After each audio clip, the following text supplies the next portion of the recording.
Adding alt text to your images is hands down one of the easiest ways you can instantly make your courses more accessible. It's a perfect place to begin. But it can also be a real time tiger, right? Especially if you're not super comfortable writing alt text, or you just have loads of images to handle. Now imagine making every image in your course instantly accessible with a single click. Well, now you can with a new feature from Storyline. It's the AI generated alt text feature, and you can just click the button and add that alt text right away. So let me show you how it works. So I'm going to jump into Storyline here, and here's what we're going to do. Let's take a look at this opening image here of this cyclist on an orange bike. I'm going to right click the image. There's a couple ways that we can do this. We can begin by opening the accessibility option here in the window. So accessibility. And you see right here we have the generate alt text. Just click that. First time you'll get a little message, your media is temporarily processed by a third-party provider. So you're just consenting for that to happen. So you say yes, and just give this a moment, and you'll see this generated.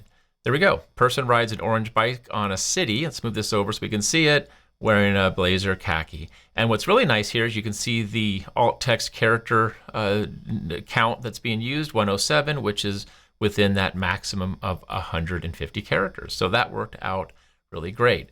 Now you also have another way that you can access the AI alt text, and that is from Media Library. So up here from the View tab on the ribbon, we'll open up Media Library. And let's say, well, we can do video. We can actually add it to everything except for audio. So we're on a video right here, and what's my alt text? There's just the name of the video. So you can see dailystretching.mp4. Go ahead and click generate alt text, and we'll see what it looks like right here. So it's going to describe really this opening frame of the video. You can see again we have our character count of 122. Now, a really fast way that a lot of folks work with adding either captions or alt text is just going to the image tab here in Media Library, and then you can just go through the list and update all of the alt text and captions here. So here we have a person at the computer. Now here's, after I generate this, I'm going to call out one thing that I think is important for workflow. When we're working in, okay, there's a person writes in a notebook. When you're working in Media Library, you have access to add the alt text for every image. Now, if I'm back here on the slide level, and let's say I access an image by right-clicking and then choosing either the size and position or the accessibility, in order to generate that alt text, that object has to be visible to screen readers, right? So it's selected right here.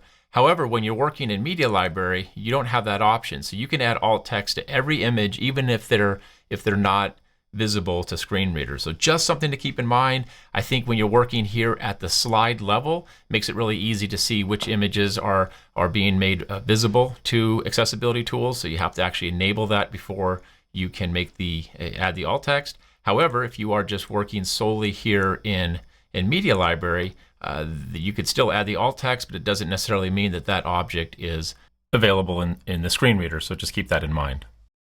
All right, so lastly, there's one other thing I should call out, and that is that the alt text generator is perfect for images, graphics, characters, videos, but not so much for interactive objects. Let me show you what I mean by that. So I'll close out of Media Library, and let's just say we have this submit button. Well, we don't need to say it because we do have it right here.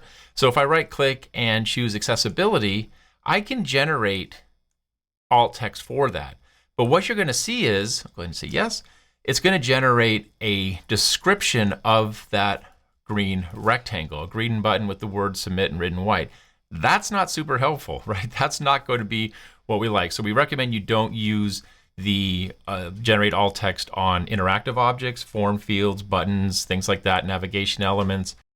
So for all those types of interactive objects, you're still going to want to add the alt text yourself. So you still have a little bit of work to do on your own. It's not all being taken over by AI. All right, well, that's how easy it is to generate alt text with a single click right within Storyline.